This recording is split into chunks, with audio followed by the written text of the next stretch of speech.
Despite the fact that her off-screen antics now entail drug-related charges, Amy Slaton, who plays the role of 1,000-pound sisters, is becoming increasingly unlikable with each new episode of the production. When Amy first began her adventure on reality television, she weighed a total of 408 pounds. Their combined weights, which gave the show its moniker, 1,000-pound sisters, pushed Amy and her sister Tammy to the forefront of the entertainment industry as viewers tuned in to observe the transformation of the Kentucky sisters. Both Tammy and Amy had a difficult time on their journey to slim down and lose weight. Amy, on the other hand, was quite clear about what she wanted to do from the beginning. She had the goal of getting into shape and having children.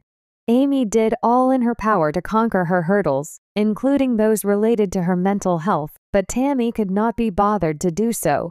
Just in time, Amy made the decision to seek the assistance of a specialist. In 2019, she was able to get approval for bariatric surgery after she started tracking her food and shed a sufficient amount of weight.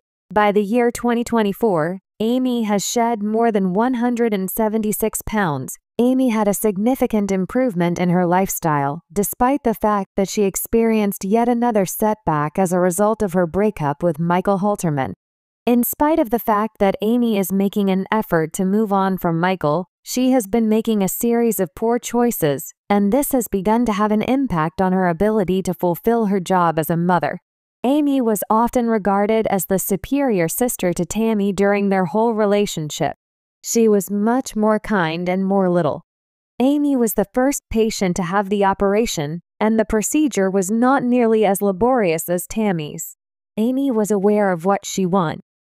In addition to achieving her lifetime goal of having children, she was successful in finding a suitable partner for herself. Amy was able to accomplish nearly everything with relative ease. However, she also made sure that Tammy was aware of this by rubbing it in her face.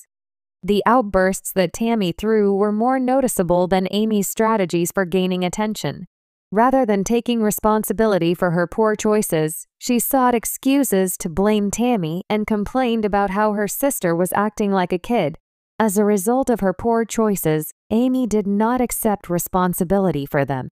It was clear that there was a lack of self-awareness.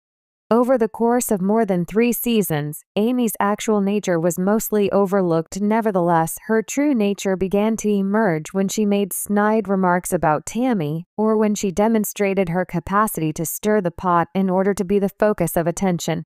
On the one hand, she wanted to demonstrate that she was the superior sibling and an overachiever, but on the other hand, doing so caused Tammy to feel inadequate about herself.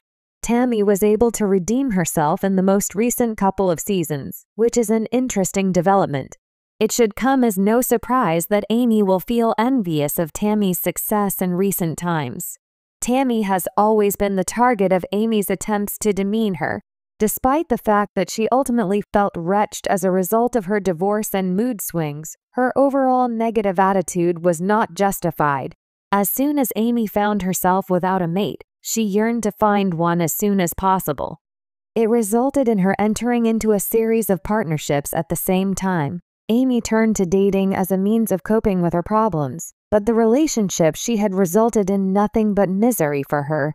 A man who could take care of her and her children was not what she was searching for at the time. Amy began to pursue the nasty males who had the most detrimental impact on her emotionally and physically. During the month of September 2024, Amy was caught for possessing drugs, which caused her to become the subject of negative news. In spite of the fact that Amy's reputation had already been damaged, this event left a permanent mark on her standing in the community. The Crockett County Sheriff's Department published a post on Facebook in which they disclosed the stunning circumstances of Amy's arrest. A Tennessee zoo was the location where Amy was taken into custody on a Monday evening. She was accused of illegally possessing narcotics that were classified as Schedule I and Schedule 6. Amy was still being held at the Crockett County Jail at the time that the post was circulated on social media. In response to a peculiar occurrence, Amy was not the only one there at the location where the police were called. A camel allegedly bit a visitor at the Tennessee Safari Park in Alamo, according to the accounts that circulated about the incident. Upon arrival at the location, the cops were instantly overcome with suspicion when they detected a peculiar stench emanating from the same guest's vehicle. This caused them to quickly become suspicious of the situation. Amy and a man called Brian Scott Laverne, who was in the car with her, were both taken into custody alongside one another. At the time, the authorities did not disclose the specific substances that were reportedly in the possession of Amy and her companion, as reported by USA Today. For example, heroin, hallucinogens, psychedelics like LSD, depressants, and stimulants are all examples of substances that fall under Schedule I. On the other hand, marijuana and THC are examples of substances that fall under Schedule VI. In this state, it is against the law to consume marijuana for either medical or recreational purposes. Specifically, Amy was the one who had been bitten by the camel. In a statement, Reg acknowledged that the police had allegedly discovered marijuana and illicit mushrooms located in their car. In response to the allegations, Amy and Brian both entered not guilty pleas. Following their release from the Crockett County Jail on a bail of $10,000, both of them are due to make their next court appearance on November 7th. It was not the fact that Amy was reportedly in possession of narcotics that was the most terrifying aspect of her arrest.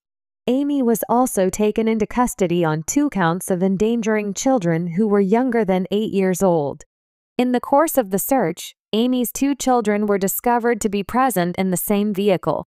Stephen Sutton, the public information officer for the Crockett County Sheriff's Department, had said that their officers' worry was not just the suspected presence of the illicit substances, but also the fact that Amy had 2 young children inside the same car. Tammy was the one who recovered her 2 nephews, Gage Dion, who was 4 years old, and Glenn Allen, who was 2 years old, when Amy was taken into jail. Although the children did not sustain any injuries as a result of the event, they were still inside the vehicle when their mother was taken into custody. According to the allegations, the narcotics were visible to everyone within the car. In the meanwhile, the Daily Mail reported that the co-owner of Tennessee Safari Park stated that Amy's injuries seemed to be self-inflicted and was not compatible with an animal bite. According to reports, the man called Brian who was accompanying Amy was acting crazy, screaming and yelling when the police got on the scene. According to the allegations, Amy's children were not in a secure setting, despite the fact that at first glance it appeared to be nothing more than a relatively innocuous trip to the zoo. To begin, Amy has to have a clear understanding of her priorities. As a mother who always feels like she is under pressure to be a good mother, Amy had behaved in a highly irresponsible manner, which is completely out of character for her. Amy put the children in a precarious scenario, which entailed her reportedly being under the influence in a public area, most likely driving them about, while she was also enjoying the company of the mystery man, who might have also been high due to his crazy behavior. Amy's actions put the children in risk. A wake-up call had been given to the same Amy in the past, and she made the decision to clean her messy house when she became a mother to Gage. Despite the fact that Amy is trying to protect her children from harm, she is putting them in situations where they are exposed to questionable guys and harmful habits. Amy's kids have a requirement for a secure environment, something their mother has not been able to fulfill for them throughout their lives. The only thing that is on her mind is something that needs to be changed for the benefit of Glenn and Gage, who would otherwise wind up following in her footsteps if she did not make the necessary changes. Amy does not require a new romantic partner, rather, she requires some time to recuperate. Amy had a long-standing desire to have children, and now that she is a mother, she is doing all in her power to demonstrate that she is not a good mother.